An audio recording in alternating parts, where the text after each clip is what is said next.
To Dashain series. अब आजदेखि चाहिँ अफिसियल्ली नै होइन दसैँ सुरु भयो। आज चाहिँ फुलपाती भइसक्यो र अब दसैँ भ्याकेसन सुरु भइसक्यो होइन। यो चाहिँ पूर्णेको दिनमा सकिन्छ, लास्ट दिनमा। भोलिपल्टदेखि त अब काम आफ्नो सुरु भइगयो र अब सबै कुराहरू गाउँमै मनाइन्छ होइन। मनाइन्छ भन्दा पनि अब दसैँभरि गाउँमै घरमै बसिन्छ। अब गाउँमा रमाइलो त पहिला जस्तो के छ र, तर पनि हामी बस्नु चाहिँ गाउँमै बस्छौँ। र आज फुलपातीको दिन हामी चाहिँ आज अलिक टाढासम्म ट्राभल गर्छौँ होइन। हामी सायद सागिने उता जलबिरे जान्छौँ होला अहिले। तर जाने त भनेको बिहानै होइन, मौसमले साथ दिने कि पानी परिरहेको छ हिजो बेलुकादेखिबाट नै। पानीले यो दसैँ झरीमय होला जस्तो छ कि, पुरै झरीमय नै हुन्छ कि पानी अहिलेसम्म रोकिएको छैन, अलिअलि परि नै रहेछ। तर हामी जान्छु कुरा भए हो। अब हेरौँ अहिले एकछिनमा के हुन्छ है। अब पानीले के भन्छ, वातावरणले के भन्छ, नत्र भने चाहिँ जान्छौँ अहिले हामी है त। ल अहिले अब फ्रेस हुनु पऱ्यो होइन, चिया खानु पऱ्यो। र अब आज दिनको सुरुवात हुन्छ ब्ल्याक टीबाट। यात्रा टाढाको छ, भोक लाग्छ होइन, त्यही भएर चिया र बिस्कुट खानु पर्छ।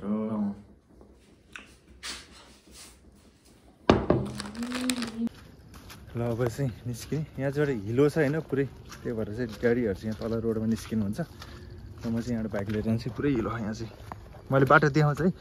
मैले के अरे हेलमेट माउन्ट पनि किनिसकेँ, त्यही भएर अब चाहिँ देखाउनु सजिलो हुन्छ है।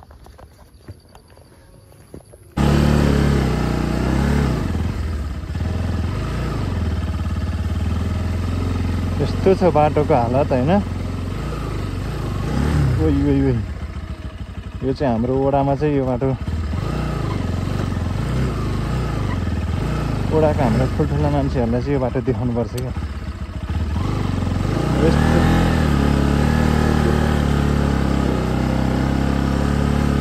यस्तो बाइकै नहिँड्ने बाटो हो यार।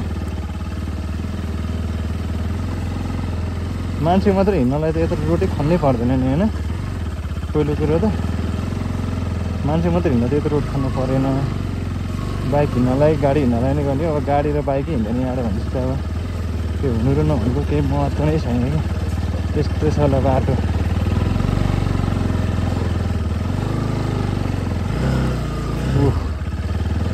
पनि खान्छ यार।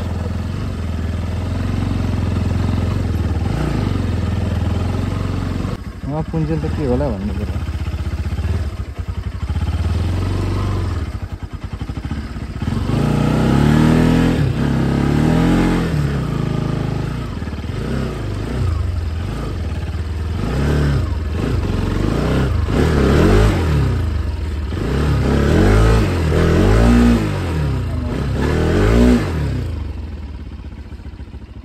भाँसिसक्यो होइन बाइकै।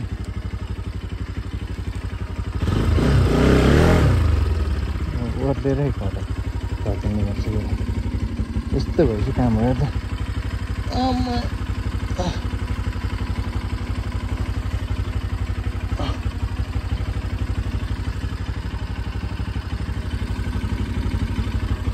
हिलोले गर्दा ढकेल्न नि मिल्दैन क्या यस्तो भयो।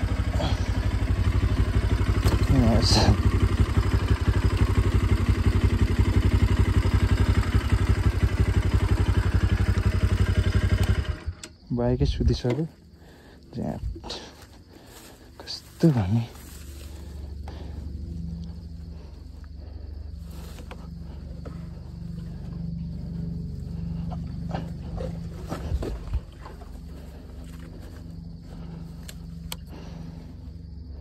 हालत।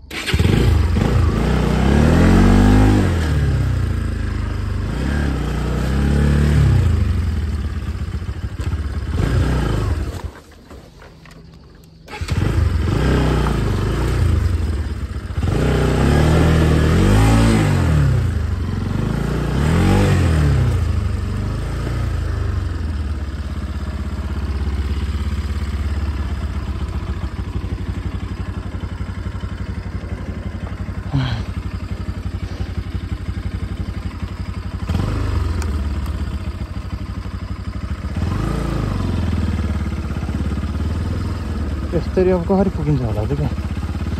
यति आउँदै हालत खराब भइसक्यो होइन।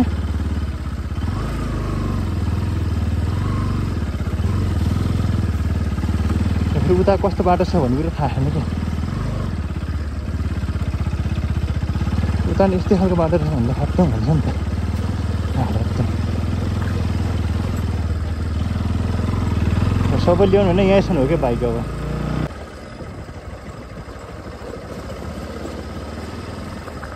हेलो अङ्कल के छ अङ्कल हजुर हिजोल कहाँ अङ्कल जाने अब happy Dashain same to you hello दाई जाने अब हेर्नु यहाँ त्यहाँबाट यति आउँदै हिलो हालत खबर भयो यार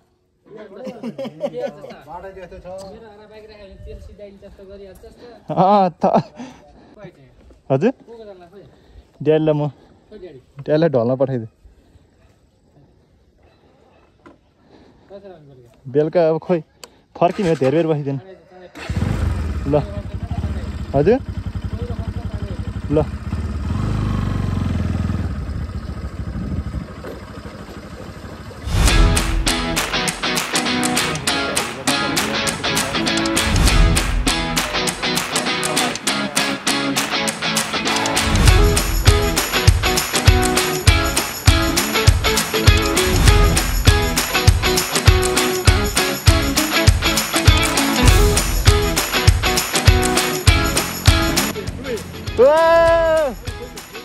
तपाईँ कहाँ हेर्नु भयो सँगै हुने भयो त सँगै होइन म घरबाट आएँ हिजोलका अब चाहिँ हाम्रो यहाँबाट यात्रा सुरु भयो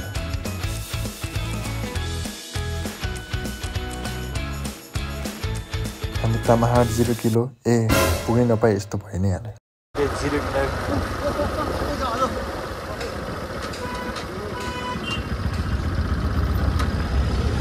कहाँबाट पैसा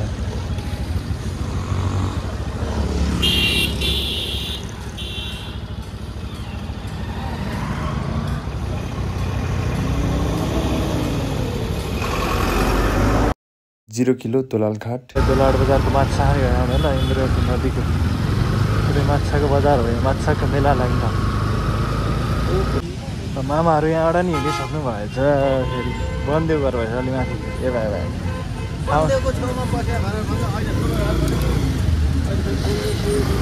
ल बस्नु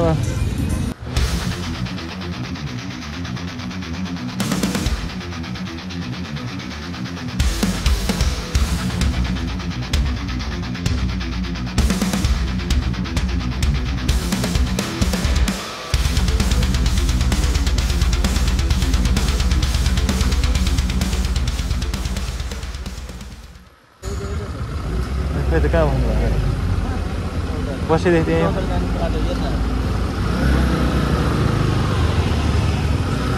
मामाहरू फेरि एकचोटि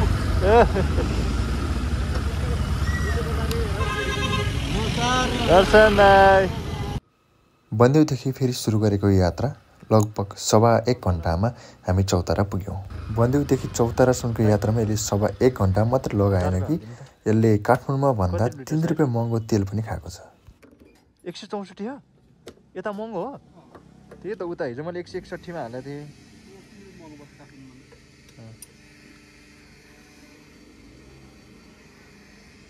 यो ठाउँ ठ्याक्कै के भन्छ दाइ हजुर मेलचौर हामी पुग्नुपर्छ अहिले यो रातो जस्तो छैन उ त्यो माथि छाडा बाटो छाडा बाटो त्यो सेतो बाटो देखियो नि हजुर हो त्योभन्दा उतापट्टि पुग्नुपर्छ ल त्यही रातो जस्ताबाट अलिकति फरक चौताराबाट सुरु भएको यात्रा कच्ची बाटो पुनः 1.5 घन्टा लागेपछि हामी हाम्रो गन्तव्यमा पुग्यौँ यो 1.5 घन्टाको कच्ची बाटो पार गरेर त्यो गन्तव्यमा पुग्नु भने यति सहज चाहिँ थिएन अब तपाईँहरू आफै विचार गर्नुहोस् है फर्स्ट टाइम यति लामो राइड गरेको त्यसमाथि हजुर 1.5 घन्टा कच्ची बाटो मेरो हालत के भयो होला तपाईँहरू आफै विचार गर्न सक्नुहुन्छ भिरा र पहिरो खोलाको बाटो नमान्नु डराइर खोइ के चिज खाने दाइ के चिज खाने धेरै गरम भयो अब बाटोमा रेस्ट थोरै होइन चिसो खाएर बाटो तपाईँहरूले देखिहाल्नुभयो कस्तो छ भन्ने कुरा अझ जान पनि त कहाँ गयो हामी त भयो ए हेर टाढो हेर ल कत्रो हो ल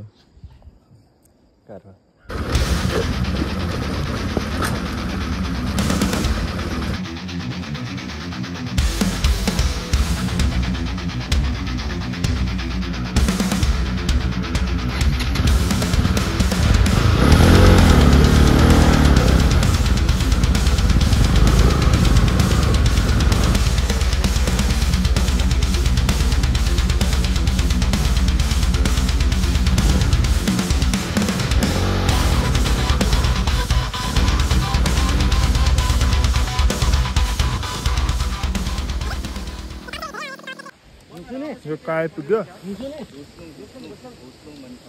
मलाई दिन लागेको काँक्रो नि मर्गमै गरौँ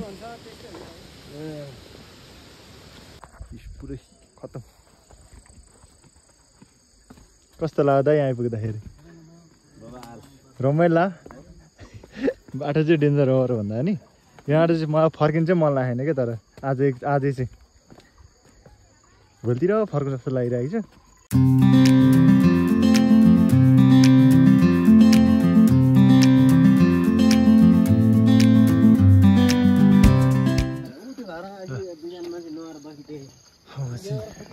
यहाँबाट निस्क्यौँ होइन अब जाने खान्छौँ एकछिन भेट गरेर भाइ अब यहाँ निस्किनु लाग्यो पानी पर्न पर्ने जस्तो भएछ रेनकोट एउटा मात्रै छ मैले त्यही गरिदिएर आएको होला कि होइन बिहान अबको हाम्रो यात्रा भने यहाँदेखिबाट बलिफिससम्मको जहाँ ओह्रालो र कच्ची बाटो छ र यो बाटो अरनको हाइवेलाई छुन्छ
रह्यो ओह्रालो जानलाई यति कठिन पनि थिएन र एउटा समस्या आइदियो समस्या पऱ्यो त के भयो त हेर्नु नि ब्रेक त छैन त पम्प चाहिँ बिग्रियो त तातै हो कि न यो पानी भाटा भने पानी हाल्दै हेर्नु थियो एकचोटि हजुर पम्प गर्दा गर्दै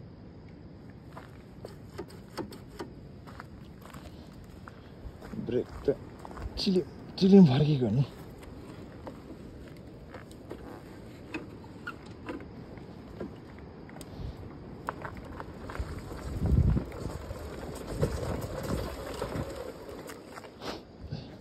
एक थोपै खानुपर्छ एक बोतल पानी अलि लाग्यो थाहा ल तातेर छ धेरै तातेर हो यही बाटो आएको यहाँ ब्रेक नलागेर ब्रेक तातेर बलाउनु बिस्तार आएको त्यो पनि एकछिन यहाँ पर्खेर बसिहाल्ने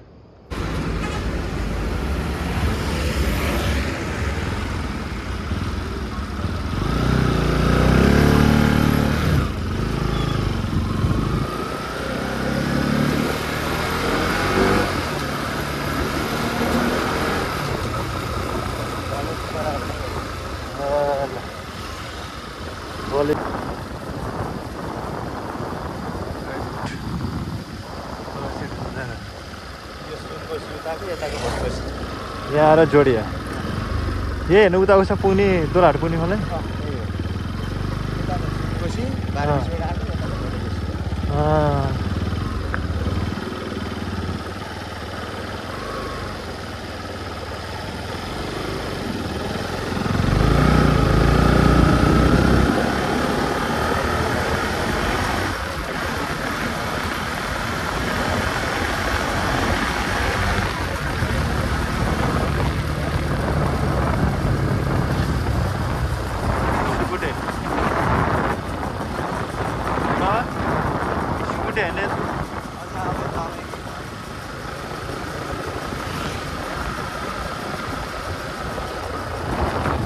बारबिसिन यतिपट्ट हेर्नु भन्छ त त्यो होइन हामी आएको त्यहाँ अन्त कति माथि जानुपर्छ अझै माथितिर ए त्यही त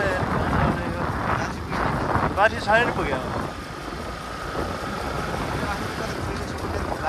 यहीँ हो त्यता सुकुटी यहाँ पर आएको हो उता बारबे त्यो उषा जान भ्याइएन कि उता ड्यामसम्म पुग्ने भनेको थियो उता बोर्डरसम्म त्यो बेला बोर्डरमा जानै भ्याइएन नगएको यहीँ स्थानमा त सुकुटी मात्र आयो क्या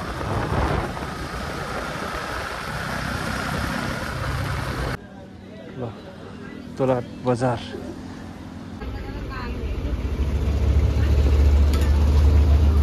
तोलाहाटै आइसक्यो तोलाहाटको माछा नखाइ त के जानु र यहाँ आइसक्यो तोलाहाट आइसक्यो माछा नखाइ त गएर हुँदैन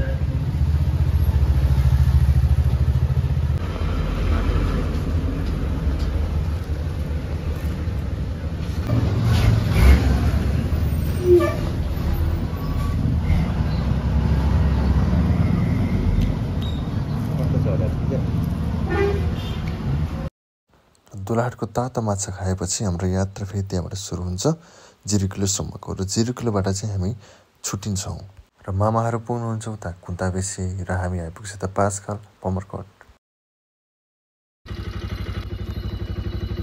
हाम्रो झिल्लीमिल्ली पाँचखाल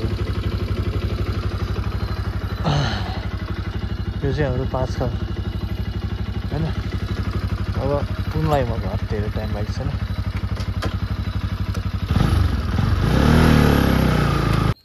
ल फाइनली होम बिहान हिँड्दै ए केटा के छ हेलो घर आइयो घर आइसक्यो के हुन्छ बिस्तारै थाहा नै हुन्छ यात्रा कठिन भए पनि हामी गन्तव्यसम्म पुग्नको लागि सफल भयौँ र फर्कियौँ पनि मानिसको आयु सीमित छ मानिस एकचोटि जन्मिएपछि ऊ मर्नु नै पर्छ हजुरआमा जो उहाँ बितेर जानुभयो र उहाँको परिवार जति पनि हुनुहुन्छ हामी उहाँहरूलाई भेटेर आयौँ र यो मौका मलाई लाग्छ लगभग यो 16-17 वर्षपछि म त्यस ठाउँमा पुगेर आइसकेँ होइन र अन्तिममा भिडियो तपाईँलाई कस्तो लाग्छ तपाईँले हेर्नुहोला र प्रतिक्रिया दिनुहोला कमेन्ट सेक्सनमा र सब्सक्राइब पनि गर्नुहोला लाइक पनि गर्नुहोला र सपोर्ट गर्नुहोला धन्यवाद।